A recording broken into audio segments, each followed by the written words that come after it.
मी सकाळी 4:30 वाजता उठून 1 तास व्यायाम करून 2 कट्टे तुरी भिजवल्या दुसऱ्याच्या इथून पाणी आणून. बघा अशा भिजवल्या मी 1 तास पाण्यात ठेवल्या आणि लगेच गंज मारला. गंज मारून 2-3 तास बाहेर ठेवल्या. नुसता गंज ठेवला आणि नंतर एकटीनं वरती गच्चीवर नेऊन टाकल्या. फक्त 2 कट्टे तुरी 3-4 टोपल्यातच हे केल्या. 4च टोपल्यामध्ये. जास्त पाणीही लागलं नाही आणि वजही झालं नाही जास्त.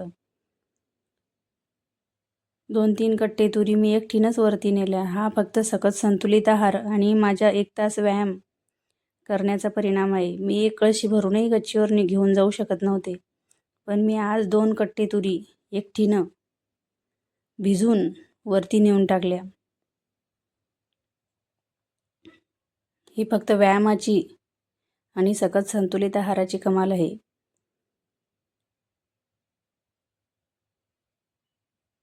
नेहमी व्यायाम. आपण म्हणतो काम व्यायाम नाही आहे. आपण काम करतो ते काम वेगळं, ते जेवण करून करतो. आणि व्यायाम बगर जेवल्याचा, कोमट पाणी पिऊन आपली एनर्जी वाढते.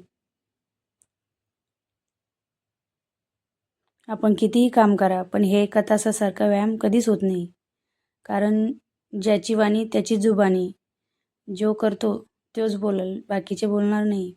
कारण ज्याला अनुभव असतो तोच बोलत असतो. अनुभवाशिवाय काहीच नाही. कारण मला आता 3 ते 4 महिने झाले एकसारखी करते मी. जर कळशी घेऊन वर जाऊ शकत नव्हते आणि आता 2 कट्टे तुरी एकटीनं भिजून वरती नेल्या गच्चीवर वाळवायला. असा चमत्कार या वेलनेस परिवारामध्येच होतो.